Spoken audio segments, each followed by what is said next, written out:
5개 지금 말씀드렸는데 이 5개 모두 정말로 마음으로 느끼고 머리로 생각하는 딱 그 포인트가 크고, 이런 요소들이 적어지거나 없어지면 공부에 많은 도움이 된다.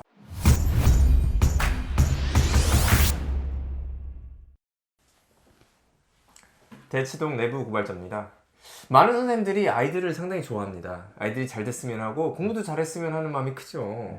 그런데 방해되는 요소들이 있어요. 누가 방해를 하죠? 죄송하지만 이제 부모님들이 방해가 많이 되세요. 의도하진 않으셨어요. 아이를 가장 아끼는 거는 부모님이신 게 맞는데 이게 방해가 되는 경우가 굉장히 많아요. 방해가 크게 되나요? 적게 되나요? 엄청 돼요, 엄청. 아주 크게 되는 경우가 많아요. 저는 이거 어렸을 때부터 느꼈어요. 네. 한 초등 고학년부터 네. 이거 느꼈거든요. 중학교 때 특히 많이 느꼈고, 학원계에 와서 선생님으로 있었을 때도 항상 느꼈던 거예요. 굉장히 확고한 생각을 갖게 됐어요. 네. 첫 번째, 부모님들이 확신이 없는 거에 대해서, 잘 알지 못하는 거에 대해서 운전대를 잡으시는 게 굉장히 안 좋아요. 그러니까 예를 들어서 잘 모르는 게 어떤 거냐면은 초등 저학년인데 해석을 할 때 하나하나 주어, 동사, 목적어 형태에 맞춰서 누구는 뭐를 뭐 했다 이렇게만 해석해! 정확하게 하는 거야. 이런 식으로 지도를 하시는 경우가 있더라고요. 네. 이거는 초등 저학년 교육에 대해서 잘 이해가 없으신 거예요. 이거는 고등학교 내신 문제 맞출 때 이럴 때 필요한 거고, 어린애들은 이렇게 못 배우거든요. 어디서 이제 정확하게 독해하는 게 중요하다 이거를 듣고서 이렇게 지도하시는 거예요. 위험하다, 방해다. 네. 아이들 영어 싫어지는 굉장히 큰 요인 중에 하나가 이거예요. 어렸을 때 영어 트라우마 여기서 상당수가 시작됩니다. 확신이 없는 거에 대해서는 개입을 안 하시는 게 나아요. 또 어떤 게 있냐면은 초등학교 6학년 겨울방학에는 문법 특강 꼭 들어야 돼. 문법 특강의 주제가 이거예요. 관계대명사, 투부정사, 가정법 이런 거 가르치는 거거든요. 핵심 문법 8개 주제 이렇게 가르치는 거를 꼭 들으라고 하시는 거예요. 아이는 지금 뭐예요? 품사가 잡혀있지 않아요. 문장성분 뭔지 몰라요. 이런 아이인데 그거 들어야 된다고, 그거 들으면 좋다고 하시는 거예요. 이렇게 하면 안 된다. 그 들으면 좋은 애들은 어떤 애들이냐면은 품사랑 문장성분이 다 잡혀있는 애들, 그래서 이미 상위권인 애들, 상위한 2%인 애들이 그 들으면 괜찮아요. 자제분은 그게 아닌 경우에도 이거를 권유하시는 거예요. 물론 의도는 좋죠. 지금 아이는 상위 2%가 아니라 품사 문장성분 안 돼 있잖아요. 그러면은 좋은 게 다르단 말이에요. 어떤 사람한테는 약이 되는 게 어떤 사람들한테는 독이 돼요.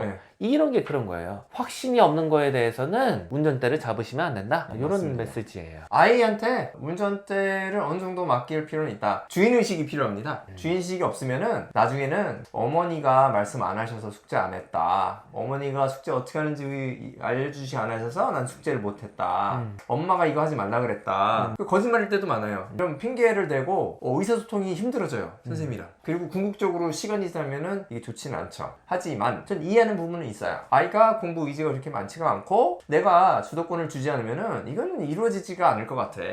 이런 경우가 종종 있죠. 그리고 어떻게 보면은 아이의 미래를 위해서는 일정 부분 주도권을 가져가시는 게 맞을 수도 있어요. 그런 경우가 많죠. 대안을 좀 드리자면은 너무 디테일한 거 가져가지 마시고 큰 거로 보시면 돼요. 영어 교육이잖아요. 책 많이 읽는데 보내세요. 그리고 많이 쓰는데, 많이 듣는데, 그리고 생각을 많이 하게 유도하는. 요거는 좀 어려울 것 같아요. 특히 이제 저학년 같은 경우는 중요도는 요 정도로 본다. 많이 읽고 많이 쓰게 하고 많이 듣고 이런 곳에 보내는 게 디테일한 거 집중해서 하는 것보다 좋다. 부모님들이 방해가 되시는 요인 두 번째, 진도에만 집착하기. AR 5점대 교재를 뭐 몇 권 읽었다, 렉스 지수 600대 700대 교재를 몇 권 읽었다, 문법책 몇 권 띄었냐, 리스닝책 몇 권을 띄었냐, 이런 식으로만 집중을 하시는 경우가 많거든요. 요거는 위험해요. 왜 그런지는 알겠어요. 관련이 없는 건 아니에요. 공부량하고 밀접한 관련이 있죠. 그런데 진도에만 집착을 하면은 학습이 망가지죠. 그랬을 때 나오는 현상이, 애들 맨날 서머리 쓸 때 요약본 같은 거 찾아갖고 똑같이 그냥 책 읽지도 않았는데 서머리만 써서 제출하고 이런 게 그때 나오잖아요. 내실에 집중을 하셔야 된다. 집중을 해서 시간 투자를 얼마나 많이 했냐, 이게 더 중요하다. 명목적인 진도보다. 그거를 이제 대안으로 제시드리고요. 그 다음은 뭐냐, 잠을 안 재우고 공부만 시키시는 경우가 있어요. 고등학생이 어떻게 하루에 6시간 이상 자냐,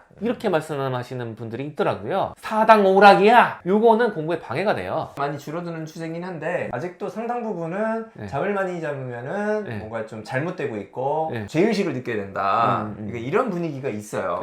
대부분의 아이들한테는 학습에 방해가 됩니다. 오히려 잠의 질을 높이고 잠의 양을 충분히 확보해야 되는 것이 숙명이다. 이것이 공부에 필요한 요소고 반드시 해야 될 것이고 의무처럼 따라야 하는 것이다. 저는 이렇게 생각을 해요. 네 번째는 뭐냐? 교재의 명목에만 집중을 하시는 거예요. 미국 교과서, 디베이트 이런 명목에만 집중을 하시는 게 아이한테 안 좋을 수가 있다. 터플이든 아니든 간에 이거는 본질이 아니에요. 미교라고 하더라고요. 저는 미교라고 듣고 미교가 뭐지? 제가만 미국 교과서로 공부를 했을 텐데 유학 가서. 그리고 이제 토프 이게 있고 AR 지수도 있어요. 렉사일 지수도 있는데 AR 지수하고 렉사일 지수는 글이 얼마나 어려운지 책이 얼마나 어려운지를 나타내는 지표인데 참고할 수도 있고 도움이 될 수도 있는데 절대적인 게 아니다. 아이가 준비가 안 돼 있는데 AR 지수가 높은 거를 실제로 읽었어요. 이해가 잘 안 되고 재미가 없어요. 근데 계속 지속된단 말이에요. AR 지수 높은 걸로 해야지 이제 너 그 쉬운 책은 이제 읽지 마. 이건 아니에요. 그렇게 하면은 아이들이 책 읽는 게 싫어질 수가 있어요. 아이가 책을 재밌게 읽는 게 굉장히 중요한 게 재미가 있다는 거는 뭐를 증명하는 거냐면은 아이가 이해를 하고 있다는 거를 증명하는 거예요. 네. 이해가 아예 안 되는데 재미가 있을 수가 없어요. 그러니까 이게 재미가 있다고 아이가 말하는 거는 그 책이 좀 이해가 된다 이런 거거든요. 재밌는 거를 익혀주시면 돼요. 이게 굉장히 중요해요.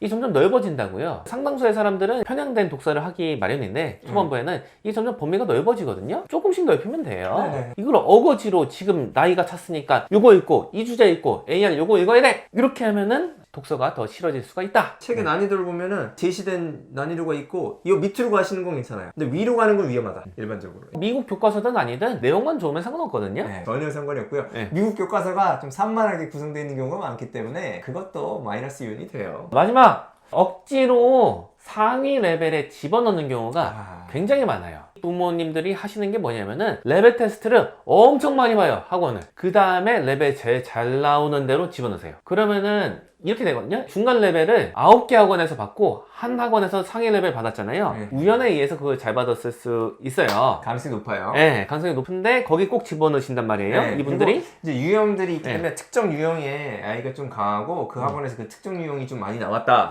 뭐 이렇게 보시면 됩니다. 그래서 우연 반, 뭐 네, 문제 유형의 네. 특성 반 이렇게 보시면 되고 상급반이 나와도 간당간당 나왔을 거예요. 아니면은 학원 중에는 중간반이 없거나 중간반이 지금 꽉 찼어요. 그러면 간당간당 하거나 점수가 좀 모자라도 상급반에 올리는 경우가 많아요. 맞아요.